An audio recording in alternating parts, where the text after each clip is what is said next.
మరో బ్రేకింగ్ చూస్తున్న మహారాష్ట్ర థానేలో ఉద్రిక్తత తలెత్తింది. ఇద్దరు బాలికలపై లైంగిక వేధింపుల ఘటనను నిరసిస్తూ ఆందోళనకు దిగారు. బద్లాపూర్ రైల్వే స్టేషన్లో ఆందోళనకారులు ధర్నాకు దిగారు. లోకల్ రైళ్లను నిలిపివేశారు. నిందితులపై చర్యలు తీసుకోవాలని డిమాండ్ చేశారు. అప్పటి వరకు పోరాటం ఆపబోని తేల్చి చెప్పారు.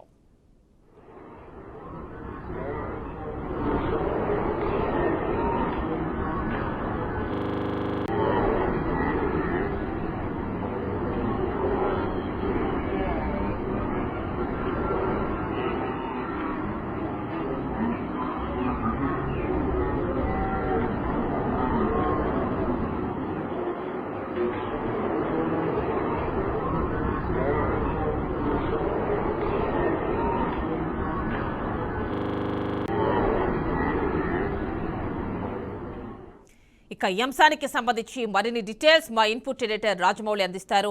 రాజమౌళి, చెప్పండి, ఏమిటి ఘటనలు పునరావృతం అవుతూనే ఉన్నాయి? ఇంకా కోల్కతా ఘటన ఇంకా జరుగుతుండగానే, రచ్చ రగులుతూ ఉండగానే ఇప్పుడు చూస్తే మహారాష్ట్ర థానేలో ఇద్దరు బాలికలపై లైంగిక దాడి. ఎలా చూడాలి, ఏంటి, ఎలాంటి అప్డేట్స్ ఉన్నాయి? అలాంటి ఇన్ఫర్మేషన్ ఏమైనా ఉందా? మొత్తం మీద ఏదైతే మానవత్వం మంటగలిచిన వేళ అని చెప్పొచ్చు. ఎందుకంటే రోజు రోజుకు దిగజారిపోతున్న రాజకీయాలు కావచ్చు, రోజు రోజుకు మితిమీరిపోతున్న రౌడీజాలు కావచ్చు, రోజు రోజుకు మితిమీరిన కామాంధులు కావచ్చు, ఈ మూడు ప్రవర్తన లోపల మాత్రం మనిషి అంటేనే విసిగెత్తిపోలి అమాయకమైన ఆడపిల్లలు ఎందుకు భూమి మీదకి వచ్చాంరా అంటూ ఏడుస్తున్న తరుణం లోపల ఈ సంఘటన జరిగిందని చెప్పొచ్చు. ఏదైతే మహారాష్ట్రలోని బద్లాపూర్లోని ఒక పాఠశాలలో ఇటీవల లైంగిక వేధింపులు ఘటన చాలా ఘోరంగా జరిగిందని చెప్పొచ్చు. 4 ఏళ్ల వయసున్న ఇద్దరు బాలికలు టాయిలెట్ లో ఉన్న సమయంలో దాన్ని శుభ్రం చేసే వంకతో ఒక స్లీపర్ వారి వద్దకు వెళ్లి అనుచితంగా ప్రవర్తించాడు. ఒక బాలిక అంతర్గత వ్యవహారాలు నొప్పిగా ఉన్నాయంటూ తల్లిదండ్రులు చెప్పడంతో ఈ విషయం వెలుగులోకి వచ్చినట్టుగా తెలుస్తుంది. మరో బాలిక పాఠశాలకు వెళ్లాలంటే కూడా భయపడింది. అయితే వీరిద్దరూ వైద్యుల వద్దకు తీసుకెళ్లగా వారి తల్లిదండ్రులు వేధింపులు జరిగినట్టు కూడా తెలిసింది. దీనిపై పోలీసులను ఆశ్రయించిన వారిని నుంచి తొలుత స్పందన రాలేదు. చివరకు అయితే మొన్నటి వారం రోజుల్లో చూస్తే మాత్రం మొన్న 2 రోజుల క్రితం నమోదైన విచారణ చేసిన అనంతరం వారిద్దరికి అంటే ఆ వ్యక్తిని అరెస్ట్ చేశారు. ఇక పాఠశాల నిర్వహణలో లోస్కుడు ఒక్కొక్కటిగా బయటకు వచ్చే బాలికల టాయిలెట్ నిర్వహణ మహిళలకు కేటాయించలేదని వాళ్ళు టీవీ సీసీ కెమెరాలో ప్రవేశం లేనట్టుగా తెలిసింది. ఈ ఘటనతో ఇద్దరు అంటే తల్లిదండ్రులు తీవ్ర ఆగ్రహం వ్యక్తం చేశారు. నిందితులు కఠినంగా శిక్షించాలని కూడా డిమాండ్ చేశారు. ఇక ఈ నేపథ్యంలోనే ఒక్కసారిగా తానే ప్రజలంతా ఒక్కసారిగా ముక్కుమాడిగా స్కూళ్ళ వద్దకు వెళ్లడం చేత అక్కడికి పోలీసులు ఎక్కువ రావడం చేత ఇక చేసేదేం లేదు.